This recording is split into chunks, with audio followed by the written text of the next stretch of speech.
My guest in the Nimataion today is Lyn Buchanan, and together we are spinning a yarn. Lyn, you're a remote viewer, teacher, author, artist, photographer, gemstone cutter, as you just told me. Great to have you here. Oh, thank you. Yeah, I stay busy. So, I mean, in remote viewing circles, you're a legend, and Oh, it's well, thank you. it's an honor to have you here. It's an honor to be invited. Thank you. What has been your most loved or most influential childhood story, Lyn? Most influential, I think there was a book one time called Baker's Dozen.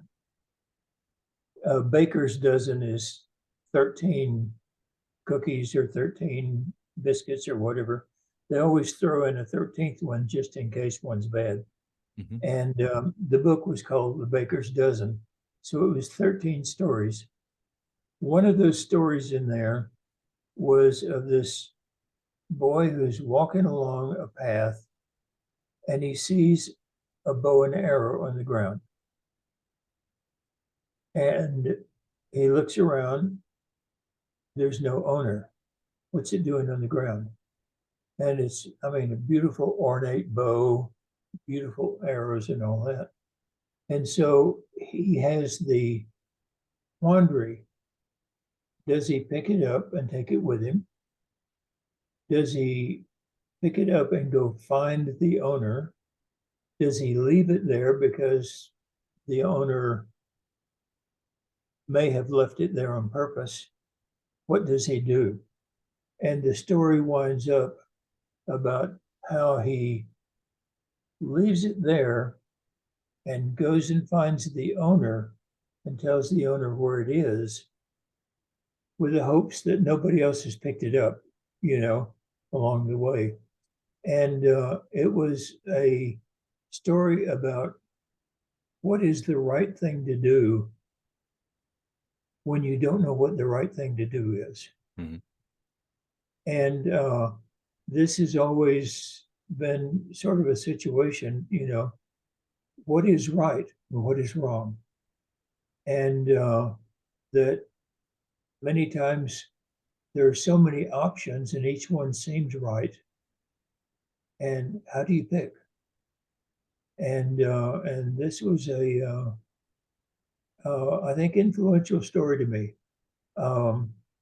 because it showed the quandary the boy was in about, I want to do something right, but all the ways seem right. So what do I do? And it worked it out, and it worked it out beautifully. Yeah. Mm-hmm. And that one story, I think, was memorable to me. That's the one story I remember out of that book. So how did it influence you? How did it impregnate on your mind? It showed me that well, one of the things that he decided on was he immediately said, "No, it's not mine. So I'm not going to pick it up and take it as mine." And that, that told me that there is a right and wrong in that. Mm-hmm. And then what do you do? And the story winds up about all of the adventure that he had in finding the owner. And he would not have had that adventure if he had not made that choice. Mm-hmm. And that not only is doing right an obligation, but it also leads you to some really neat adventures. And it works. It does. Doing the right thing can really lead you into some meeting people, doing the right thing, gaining the respect, and that the boy got a reward, of course, Mm-hmm. and he would not have gotten that reward. And so that it is rewarding to do the right thing. And yeah, the story went through the adventure of him doing the right thing and how productive it was to do the right thing, much more than just having a new bow and arrow. So great. And I'm sure the story surfaced in other ways in your life. Oh yeah. I mean, all the way through life, you have these questions of what's the right thing to do. And I think that story taught me that doing the right thing is worth it. And doing the wrong thing would not be worth it. Hmm. And oh, yeah, all through life, the value system that I think came from that one story um, has influenced my entire life. For instance, right now I teach a course. Mm-hmm. Now, everybody else who's teaching the course in remote viewing will teach the course, you pay for the course, and then you pay for webinars afterwards to have class meetings. You pay for refreshers.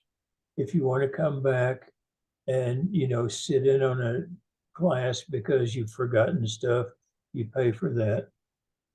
And for me, you hire me to teach you remote viewing. Until you've learned it, I haven't earned my pay.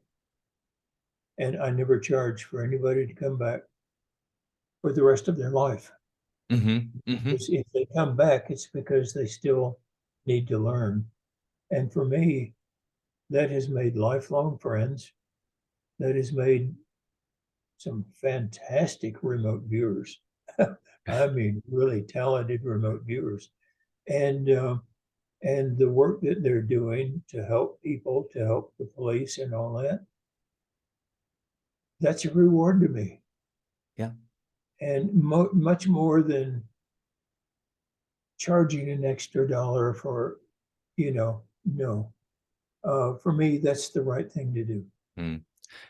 That's heartwarming. And I mean, if you look at the metaphor, I mean, a bow and arrow is the perfect metaphor for targeting something.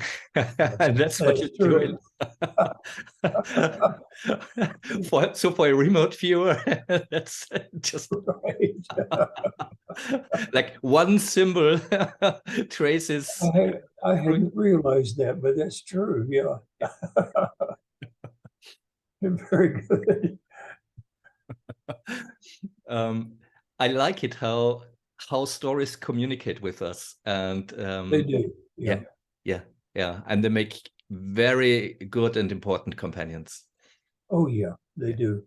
yeah. And uh, Ingo Swann, who started the remote viewing, had studied Sufism. Mm, The Sufist um, is a religion, and they teach by stories, yeah. not by history, but by stories. And we do the same in remote viewing. Mm, We have analogies. Um, we uh, we say your subconscious is the passenger in your car. Your conscious mind drives the car, but the subconscious has the map to tell you where to go. As you're driving, don't keep leaning over doing the subconscious mind's job. Let the subconscious mind tell you where to go. And once you get that analogy, that story, the remote viewing becomes easy, mm, you know. mhm. And so, yeah, we use analogies and stories all the time. Yeah, yeah. Lyn, that's just perfect. Thank you for telling thank us you. this story and reminding us of our roles, not only in remote viewing, but maybe also in life. Yeah. Yeah. The thing is, you can memorize a rule, but you remember a story. Yes. Yeah. Yeah. Every time. Yeah. Every time. Yeah. Yeah. Great. Lyn, this has been such a pleasure. Thank you for telling us your favorite childhood story. I look Thank forward you. to talk with you again soon. And until then, have a great time. You too. Thank you very much. Thank you. Bye-bye. The world is Bye-bye. magic.